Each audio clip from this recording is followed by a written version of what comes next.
नमस्कार प्रधानमंत्री जी, मेरा नाम वैभव कनौजिया है। मैं कक्षा 10वीं का छात्र हूँ। मैं केंद्रीय विद्यालय जनकपुरी दिल्ली में पढ़ता हूँ। महोदय, मेरा आपसे यह प्रश्न है कि how to stay motivated and succeed when we have so many of backlog. Thank you sir. धन्यवाद वैभव। माननीय प्रधानमंत्री जी, हम बच्चे ही नहीं, हमारे अभिभावक भी आपसे अपनी समस्याओं का निदान चाहते हैं। Kindly guide all of us sir. कोई ये सोचता हो कि मोटिवेशन का कोई इंजेक्शन मिलता है, और वो इंजेक्शन हम लगवा दें तो फिर मोटिवेशन का एश्योरेंस मिल जाता है। किसी को लगता है कि ये फॉर्मूला मिल जाए तो फिर मोटिवेशन की कभी समस्या नहीं रहेगी। तो मैं समझता हूं कि ये बहुत बड़ी गलती होगी। लेकिन पहले तो खुद को आप ऑब्जर्व कीजिए कि आप वो कौन सी बातें होती हैं जिससे पूरी तरह डीमोटिवेटेड हो जाते हैं। आपको पता चलेगा। आप दिन भर देखेंगे, सप्ताह भर देखेंगे, महीने भर देखेंगे तो आप पकड़ पाएंगे कहाँ जब ऐसा होता है तो मुझे लगता है वो मैं कुछ नहीं कर सकता, ये मेरे लिए कठिन है। तो एक खुद को जानना और उसमें भी वो कौन सी बातें हैं जो मुझे हताश कर देती है, निराश कर देती है, एक बार उसको जान लें और उसको एक बार नंबर बॉक्स में डाल दें। ठीक है, फिर आप कोशिश कीजिए कि वो कौन सी चीजें हैं जो सहज रूप से आपको मोटिवेट करती हैं। जो बातें सहज रूप से आपको मोटिवेट करती हैं उसको आप आइडेंटिफाई कीजिए। मान लीजिए आपने कोई बहुत अच्छा गाना सुना, सिर्फ उसका संगीत नहीं, उसके शब्दों में कुछ चीजें ऐसी है कि आपको लगता है हाँ यार, सोचने का तरीका ये भी हो सकता है। तो आपने देखा होगा कि आप अचानक नए सिरे से सोचना शुरू कर देते हैं। किसी ने आपको बताया था? नहीं बताया था, लेकिन आपने खुद को तैयार किया था कि वो कौन सी चीजें हैं जो मुझे मोटिवेट करते, आपने पकड़ लिया तो आपको मन करेगा हाँ ये मेरे लिए बहुत काम की चीज है। इसलिए मैं चाहूंगा कि आप स्वयं के विषय में जरूर एनालिसिस करते रहिए। उसमें किसी और की मदद के चक्कर में मत पड़िए। बार बार किसी को ये जाके मत कहो यार मेरा मूड नहीं है, मुझे मजा नहीं आता है।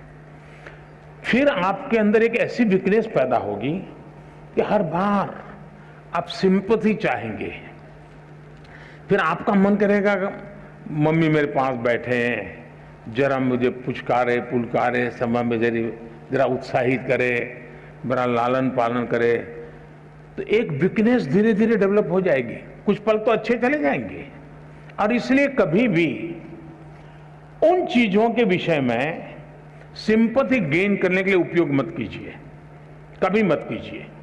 है जीवन में मुसीबतें आई, निराशा आई, हताशा आई, मैं उसको खुद जीऊंगा, मैं उससे जम करके उससे जंग करूंगा और मेरी ही निराशा, मेरी उदासीनता को मैं ही खत्म कर दूंगा, मैं ही उसको कब्र में गाड़ दूंगा। ये विश्वास पैदा करें।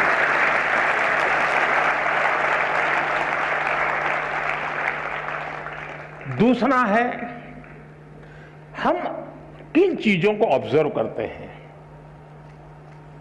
कभी कभी कुछ चीजों को ऑब्जर्व करने से भी हमें बहुत प्रेरणा मिलती है। अब मान लीजिए आपके ही पर घर में एक 3 साल का बच्चा है, 2 साल का बच्चा है,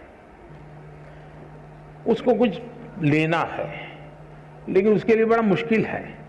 आप दूर से देखते रहिए कि वो गिर जाएगा, पहुंच नहीं पाएगा, थक जाएगा तो थोड़ी देर चला जाएगा, फिर आएगा, फिर कोशिश करेगा। मतलब आपको वो सिखा रहा है कि ठीक है मेरे लिए मुश्किल है लेकिन मैं अपनी कोशिश नहीं छोड़ूंगा। ये मोटिवेशन क्या किसी स्कूल में किसी ने पढ़ाया था क्या? उस 2 साल के बच्चे को कोई प्राइम मिनिस्टर गया था कहने के लिए क्या? किसी प्राइम मिनिस्टर ने समझाया था क्या? अरे निराश मत हो जा बेटे, खड़े हो जाओ, दौड़ो, ऐसा कहने गया था क्या? जी नहीं। ईश्वर ने एक इनहेरेंट क्वालिटी हम सब में रखी हुई है, जो हमें कुछ न कुछ करने के लिए वो ड्राइविंग फोर्स बनती है। छोटे बालक में भी होता है। हमने कभी इन चीजों को ऑब्जर्व किया है? आपने देखा होगा कि कोई दिव्यांग अपनी कुछ गतिविधि करता है, उसने अपने तरीके ढूंढ लिए हैं, बहुत अच्छे ढंग से करता है, लेकिन हमने माइन्यूटली ऑब्जर्व किया कि देखिए भाई, ईश्वर ने उसकी इतनी शरीर में कमियां दी है, लेकिन उसने हार नहीं मानी है, उसने अपनी कमियों को ही शक्ति बना दिया है।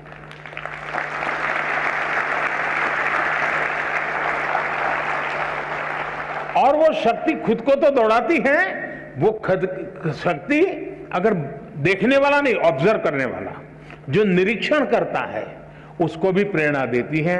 हम कोशिश करें हमारे आसपास जो चीजें हैं उसको हम उस रूप में ऑब्जर्व करें, उसकी वीकनेसेस को ऑब्जर्व ना करें, उस कमियों को उसने कैसे मात किया है, उन कमियों को वो कैसे मात करता है, उस प्रक्रिया को बारीकी से देखिए। आप फिर अपने आप को उसके साथ कोरिलेट करेंगे कि हाँ, मैं ऐसा होता है तो मैं भी शायद ऐसा कर सकता हूं। ईश्वर ने तो मुझे हाथ पैर सब बहुत बढ़िया दिया है, मुझे तो कोई कमी नहीं है, मैं क्यों चुप बैठा हूं? आप खुद दौड़ने लग जाएंगे। और इसलिए मुझे लगता है कि दूसरा एक विषय है, क्या कभी आप खुद की एग्जाम लेते हैं क्या? आप अपनी एग्जाम भी तो कभी लीजिए, कोई आपकी एग्जाम क्यों ले? जैसे मैंने शायद मेरी जो किताब है एग्जाम वॉरियर, उसमें एक जगह पे लिखा हुआ है कि आप कभी एग्जाम को ही एक चिट्ठी लिख दो, हे डियर एग्जाम,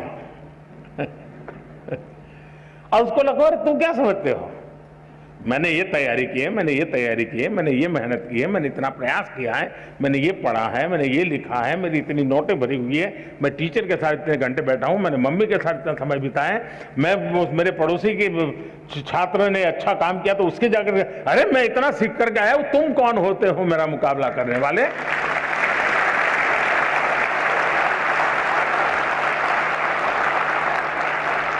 तुम क्या होते हैं मेरी एग्जाम लेने वाले? मैं तुम्हारी एग्जाम ले रहा हूं, मैं देखता हूं तुम मुझे नीचे गिरा करके दिखा दो, मैं तुम्हें नीचे गिरा करके दिखा देता हूं।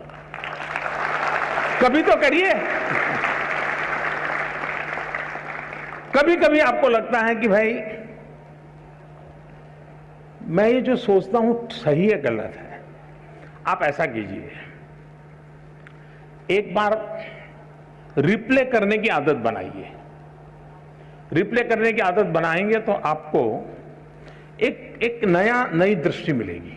जैसे मानो क्लास के अंदर कुछ सीख करके आए हो, आपके 3-4 दोस्त हैं, बैठिए और आज जो सीखा है आप ही टीचर बन के आपके 3 दोस्तों को सिखाइए, फिर दूसरा दोस्त और 3 को सिखाए, फिर तीसरा दोस्त और 3 को सिखाए, फिर चौथा दोस्त, यानी एक प्रकार से जितने पाया होगा वो परोसेगा और हर एक को ध्यान में आएगा, देखिए यार उसने इस बिंदु को पकड़ा था, मुझसे छूट गया था, उसने इस पॉइंट को पकड़ा था, मुझसे छूट गया था। चारों लोग जब रिप्ले करेंगे उस बात को और खुद आप करेंगे, किताब नहीं है, कुछ नहीं है, सुना है, आप देखिए वो आपका अपना बन जाएगा।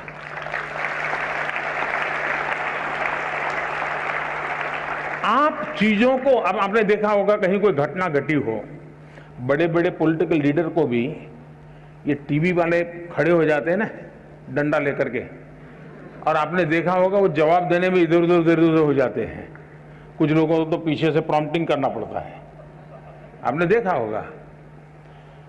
लेकिन एक गांव की महिला है, कहीं एक्सीडेंट हुआ है और कोई टीवी वाला पहुंच गया, उसने बेचारी को टीवी क्या है मालूम भी नहीं है और उसको पूछ लिया। आप देखिए बड़े आत्मविश्वास के साथ वो सारा वर्णन कर देती हैं कि ऐसा हुआ था, फिर ऐसा हुआ था, फलाने आए थे, डिगने आए थे, ऐसा यानी परफेक्टली चीजों बता। क्यों? क्योंकि उसने जो अनुभव किया उसको वो आत्मसात कर लेते हैं और उसके कारण उसको रिप्ले बड़ी आसानी से कर लेते हैं।